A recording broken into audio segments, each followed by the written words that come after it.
शैइन अलीमा। वक़ाल अल्लाहु तआला लक़द कान लकुम फ़ी रसूलिल्लाहि उस्वतुन हसनह। वक़ाल अल्लाहु तआला क़ुल हुवल्लाहु अहद अल्लाहुस समद लम यलिद वलम यूलद वलम यकुल लहू कुफुवन अहद। सदक़ल्लाहुल अज़ीम। वक़ाल नबी सल्लल्लाहु अलैहि वसल्लम बल्लिगू अन्नी वलौ आया औ कमा क़ाल अलैहि सलातु वस्सलाम। ओम भूर्भुवः स्वः तत्सवितुर्वरेण्यं भर्गो देवस्य धीमहि धियो यो न प्रचोदयात्। उस परान स्वरूप दुख नाशक सुख स्वरूप सरेश तेजस्वी पाप नाशक देव। न तस्य कश्चित् पतिरस्ति दुखे न चीशिता निवच तस्य लिंगरमो सकारनम कर्णाधिपादिपु न चास्य कस्य जन्निता न चाधिप। यो मामा जमनादिना चौवितिरुके महेश्वरमु असम्मुढस् मृत्युविषु सर्व पापिया परमुचैति। अविक्तम विक्ति मापन्नम मनैनते मम बुद्धय परम भावा मजानन्तु मम वै यमनुत्तममु। नकास्ते विदिते पदाम दुष्टम देवे विरुद्ध मानोशिवी यमकामय तंतु मुगुरम कुर्णुमितम ब्रह्मानम तमुर्सितम सुमेदामो। नो नौयसे नियसे सुक्ताया सादया पता पर लवद रुचया रुचा। अविक्तम विक्ति मापन्नम मनैनते मामा बुद्धय परम भावा मजानन्तु मम वै यमनुत्तममु। यदा यदा हि धर्मस्य गलानि भर्वति भारत अभ्युत्थानं धर्मस्य तदात्मानं सुरजाम्यमो। परित्नाय साधूनामो विनाशाय चतुष्कृतां धर्म संस्थापनार्थाय संभवामि युगे युगे। इस्माल अल्लाह इल्लल्ले मित्रा वरुणा दिव्यांधर इल्लल्ले अरुणो राजा पुनर्ददा। है मित्रु इल्लल्लाह इल्लल्ले इल्लल्लाह वरुणो मित्र सीता सकामा। हूतार मिंद्रु हूतार मिंदर महासुरंदर अलल्लु जबेर श्रेष्ठ परम पूर्ण ब्रह्मान अल्लाह। अल्लाह रसूल मोहम्मद रक बरसी अल्लो अल्लाह। यशास्त्र विधि मुत्सर्जया वर्तते काम कार्ता नसा सिद्धि मवापनोति नुस्खम न पराम गीतम। लिंगछेदी शिखायन शमश्रुधारी सदूसका उच्चलापि सर्वभक्षी भविष्यति जनूनम। विना कौलं च पश्वस्ते बक्ष्या मतामम मुसलैनैव संस्कारा कुशैरी भविष्यति। तस्मात् मुसलवन्तु हि जातियो धर्म दुष्का इति पेशाच धर्मस्य भविष्यति मया कुर्ता। ला इलाहा हरने पापम इल्ला लमा प्रमपदम जन्म पैकुंठ प्राप्ति जपे नाम मोहम्मदम। यको जगदीश्वरा यको जगत गुरु। यहाँ न पक्षपात कछु राखूं वेद पुराण संत मत भाखूं। सन्वत विक्रम दु अनंदा महाकोक नश चतुर्पटंडा। राजनीति बहु पीर्ति दिखावे आपन मत सबका समझावे। सुरन चतु सुदर सच्चारी तिनको वंश वयुवती भारी। तब तक सुंदर मद्दी कोया बिना महामद पार न होया। तब से मानो जंतु भिखारी समरत नाम ऐवरधारी, हर सुंदर निर्माण न हुई, तुलसी वचन सत सच हुई। अदद निकालो हर चीज के, चौगुन कर लो भाई, 2 मिला के 5 गुण कर लो, फिर 20 के भाग लगाए, बाकी बचे को 9 गुण कर लो, 2 उसमें मिलाए। कहत कबीर सुन भाई साधु, नाम मोहम्मद के आए। अल्लाह Akbar. In the name of Allah, most benevolent, ever merciful, all praise be to Allah, Lord of all the worlds, most beneficent, ever merciful, King of the day of judgment. You alone we worship, and to you alone turn for help. Guide us to the path that is straight. Guide us, O Lord, to the path that is straight, the path of those who have blessed, not of those who have heard your anger, nor those who have gone astray. I would like to thank my dear brothers, scholar Sadullah Ata and scholar Mahbub Alam Mazahiri and Tanveer Zaki Sahab, who has given me this beautiful chance to speak something in front of all of you. दलीलें काम आएगी न दावा काम आएगा, दलीलें काम आएगी न दावा काम आएगा, फकत इंसान तेरा किरदार आला काम आएगा। बताऊं मैं तुझे इंसान के क्या क्या काम आएगा, बताऊं मैं तुझे इंसान कि क्या क्या काम आएगा। तेरा हुस्न अमल पाकीज़ा जज्बा काम आएगा, और शराब के हुस्न आरा अंगूर की बेटी जब ये रंग दिखाती है तो बेटा क्या रंग दिखाएगा। शेर देखिएगा कि सदा अंगूर की बेटी से रिश्ता जोड़ने वालों, सदा अंगूर की बेटी से रिश्ता जोड़ने वालों, सुराही काम आएगी न प्याला काम आएगा। जी रखे हो बजाकर ढोल तुम माहे मुहर्रम में, जी रखे हो बजाकर ढोल तुम माहे मुहर्रम में, ये ढोलक काम आएगी न ताशा काम आएगा। नमाज़ें छोड़कर मैदान में क्रिकेट खेलने वालों, नमाज़ें छोड़कर मैदान में क्रिकेट खेलने वालों, ये बॉलिंग काम आएगी न बल्ला काम आएगा। खुदा का खौफ कर जालिम कि खुदा की उस अदालत में, खुदा का खौफ कर जालिम कि खुदा की उस अदालत में सियासत काम आएगी न गलबा काम आएगा। अगर ससुराल में गड़बड़ करोगे मार खाओगे, अगर ससुराल में गड़बड़ करोगे मार खाओगे, न साली काम आएगी न साला काम आएगा। फरिश्तों की पिटाई जब पड़ेगी कब्र में तुझ पर, फरिश्तों की पिटाई जब पड़ेगी कब्र में तुझ पर, तो अब्बा काम आएंगे न रिश्ता काम आएगा।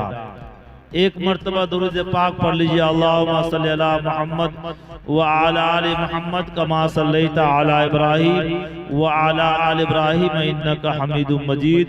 अल्लाहुम्मा बारिक अला मुहम्मद व अला आलि मुहम्मद कमा बारकता अला इब्राहीम व अला आलि इब्राहीम इन्नका हमीदुम मजीद। मेरे मोहतरम बुजुर्गों, आने वाले मेहमानाने किराम व अजीज तलबा, पर्दे में बैठी हुई इस्लामी खवातीन, मेरी माँ और बहनों, स्टेज पर रौनक अफरोज मुअक्कर व मुअज़्ज़ज़ उलमाए किराम, आज के बेहतरीन जलसे के बेहतरीन खूबसूरत निजामत फरमा रहे तनवीर ज़की साहब, जो हिंदुस्तान के इकलौता नाजिम हैं, जो हंसाते खिलाते अच्छे अंदाज में, मुनफरिद अंदाज में निजामत के फ़राइज़ को अंजाम देते हैं। अल्लाह ताला इनको और बुलंद मकाम अता फरमाए। साथ ही साथ आज के जलसे में जिन्होंने मुझे मदऊ किया, बुक किया, जनाब सादुल्ला अता साहब ने बुक करवाया और हबीबुल्लाह साहब बार बार फ़ोन करते रहे, याद दिलाते रहे। फोन पर जो आवाज में सुन रहा था तो मुझे महसूस हो रहा था कि कोई 10-12 कुंटल का आदमी होगा। जब मैं यहाँ आया तो पता चला कि बहुत लागर और कमजोर जिस्म के आदमी हैं। जब इतने कमजोर हैं तब आवाज में इतनी दम है तो मोटे ताजे होते तब का आलम क्या होता। अल्लाह ताला उनको सलामत रखे। और हमारे बड़े भाई हज़रत मौलाना महबूब आलम साहब मज़ाहरी भी बार बार फ़ोन करके याद दिलाते रहे। इत्तफाक से नाज़िम जलसा के फ़ोन से मेरा नंबर गायब हो गया, वरना वो तो सोना हराम कर देते। बहरे कैफ अल्लाह ताला इनको भी सलामत रखे। और जिन्होंने अपना कीमती वक्त को फारिग किया और अपनी नींद को कुर्बानी देकर इस जलसे में तशरीफ लाए, मैं दिली दुआ देता हूँ। मुसाफिर हूँ और मुसाफिर की दुआ अल्लाह कबूल करता है कि अल्लाह ताला जो आज की नींद को कुर्बान करके इस दीनी महफिल में, इस्लाही महफिल में तशरीफ लाए हैं, 2023 से लेकर 24-25 के अंदर अंदर इन सब को हज बैतुल्लाह नसीब फरमा। आमीन आमीन आमीन। आला जो जो आमीन नहीं कहे हैं उनको 2030 तक हज बैतुल्लाह नसीब फरमाइएगा। और जो फिर भी आमीन नहीं कहे हैं उनको आइंदा साल कभी आ गए तो दुआ देंगे, और नहीं आए तो बेटी में उनके लिए दुआ रखी हुई है। मेरे मोहतरम बुजुर्गों, हकीकत तो ये है कि आप लोग थक चुके हैं। बड़े बड़े मुकर्रिर, बड़े बड़े खतीब की खिताबत आपने समाज की है, और मैं इसलिए भी बैठ गया हूँ ताकि अपनी हाजिरी पूरी कर लूँ। वरना हकीकत तो ये है कि सुनने सुनाने का मुंड भी खत्म हो गया। ये तो नाज़िम जलसा की मेहनत है, आपको हंसा खिलाकर आपको सोने के लिए सोने से बचाकर जागने पे मजबूर कर दिया है। तो आप लोग अभी तक जागे हैं, वरना मेरा तजर्बा तो ये है कि इस नाजिम के अलावा कोई दूसरा नाजिम होता तो अब तक सब मीठी और गहरी नींद के आगोश में आ गए होते। अल्लाह ताला इनकी निजामत को सलामत रखे। मेरे मोहतरम बुजुर्गों, एक बात याद आ गई जो मैं तकरीर से पहले आप लोगों को सुना देना मुनासिब समझूंगा। ऐसा ही जलसा हो रहा था और हबीबुल्लाह साहब की तरह एक कन्वीनर जलसा थे। उन्होंने एक मुकर्रिर को बुलाया कलकत्ता से, और वो मुकर्रिर आए बाय फ्लाइट, बाय एरोप्लेन। उनको बुलाने में तकरीबन 40,000 रुपया खर्च हुआ। हबीबुल्लाह साहब है कि नहीं? उनको बुलाने में 40,000 रुपया खर्च हुआ।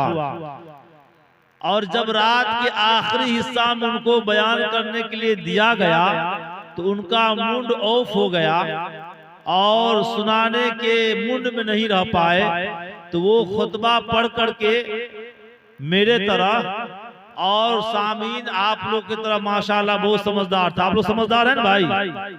वाह, अभी पता चल जाएगा कितना समझदार है। तो सामीन से सवाल करते, भाई आप लोग समझदार हैं? तो सबने कहा कि हाँ हम लोग समझदार हैं। तो हजरत को मौका मिल गया, कहा जब आप लोग समझदार हैं तो आप लोग को क्या समझाना, वमा अलैना इल्लल बलाग, मेरा लिफाफा दीजिए मैं चला। अब हजरत 40,000 रुपया लेकर चल दिए। लोग हक्का बक्का रह गए, ताज्जुब में पड़ गए कि हजरत को बुलाने में 40,000 रुपया खर्च हुआ, तकरीर भी नहीं सुनाए, चले गए। गांव वालों ने मीटिंग की, भाई हजरत की तारीख फिर से ली जाए, दोबारा इनकी तारीख ली जाए, दोबारा इनको बुलाया जाए और इनकी तकरीर सुनी जाए। लिहाजा दोबारा उनकी तारीख ली गई और फ्लाइट का टिकट, एरोप्लेन का टिकट कटाकर भेजा गया और फिर 40,000 रुपया खर्च हुआ।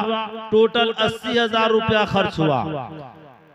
अब 80,000 रुपया खर्च हुआ, 80,000। अब जो है फिर आए, लोगों ने मीटिंग की कि भाई हजरत आएंगे खुतबा पढ़ेंगे, कहीं यही सवाल किए कि आप लोग समझदार हैं, तो हम लोग ये नहीं कहेंगे कि हम लोग समझदार हैं, हम लोग कहेंगे बेवकूफ हैं, तब तो हजरत तकरीर सुनाएंगे। वही हुआ, हजरत को बुलाया गया, फिर आखिर में उनको बयान करने के लिए दिया गया। हजरत ने फिर सवाल किया कि भाई आप लोग समझदार हैं, तो मशवरा में तो पास हो गया था कि हम लोग कहेंगे बेवकूफ हैं। सबने कहा कि नहीं हम लोग बेवकूफ हैं। तो हजरत ने कहा कि जब आप लोग बेवकूफ हैं आप लोग को क्या समझाना, वमा अलैना इल्लल बलाग, भाई मेरा लिफाफा दीजिए मैं चला।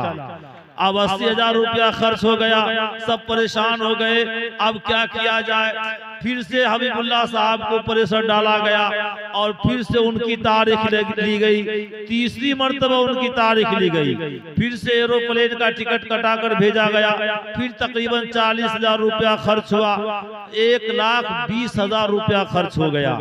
अब लोगों ने भारी भरकम मीटिंग बैठाई, बड़े बड़े मुअज़्ज़ज़ लोगों को उस मीटिंग में बुलाया और मशवरा किया कि अब हजरत बोलेंगे कि आप लोग समझदार हैं, तो हम लोग क्या कहेंगे। तो मीटिंग में ये पास हुआ कि आधे लोग कहेंगे हम लोग समझदार हैं, आधे लोग कहेंगे हम लोग बेवकूफ हैं। तब तो हजरत तकरीर सुनाएंगे। हजरत आए और खुतबा पढ़े, और खुतबा पढ़ने के बाद हजरत ने सवाल किया कि आप लोग समझदार हैं, तो आधे लोगों ने कहा कि हम लोग समझदार हैं, आधे लोगों ने कहा कि हम लोग बेवकूफ हैं। तो हजरत ने कहा कि जो समझदार हैं बेवकूफ को समझा दीजिएगा, वमा अलैना इल्लल बलाग, भाई मेरा लिफाफा दीजिए मैं चला।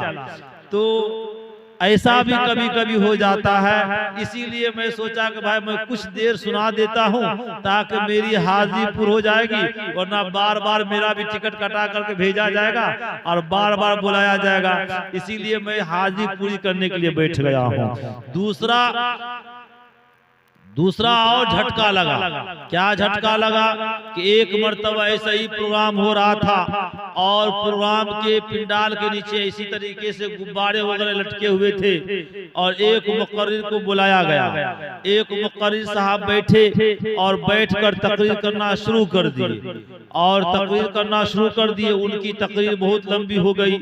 मुहर्रमुल हराम का महीना था, शोहदाए करबला कॉन्फ्रेंस हो रहा था और सबके हाथ में लाठी रहती है मुहर्रम के जमाना में। एक बूढ़े चाचा यहाँ जब आया तो देखा सब रजाकार के हाथ में मोटी मोटी लाठी थी। सब लोग देखकर घबरा गए।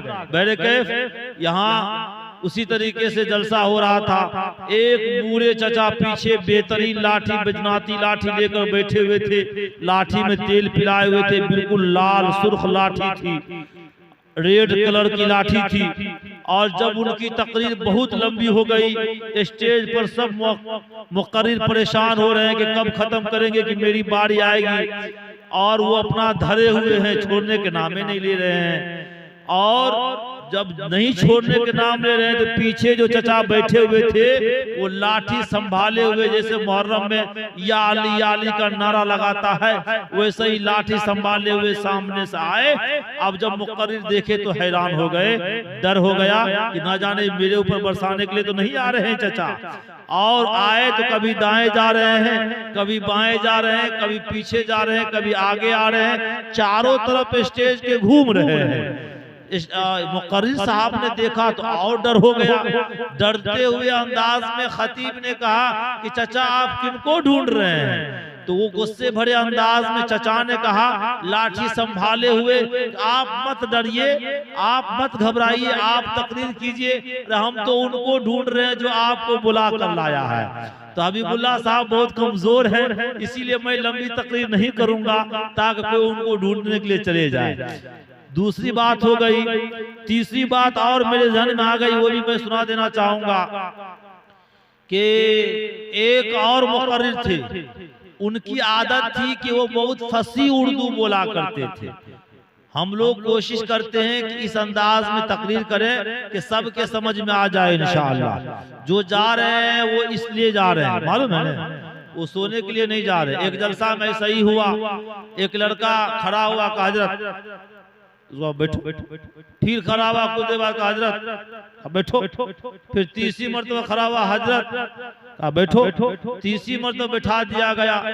अब जब बोला कब खत्म होने वाला, खत्म होने के बाद चला जाना। जब खत्म हो गया तो बैठा ही रह गया।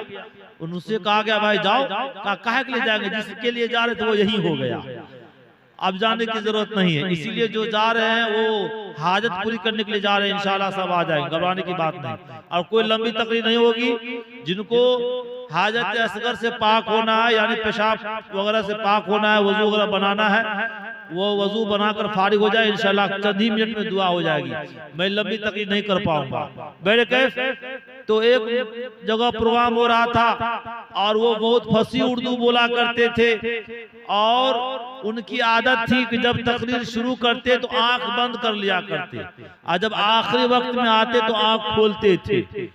एक देहात में उनका प्रोग्राम हो गया, अब वो आंख बंद करके तकरीर करना शुरू किए, सारे लोग चले गए, पिंडाल खाली हो गया।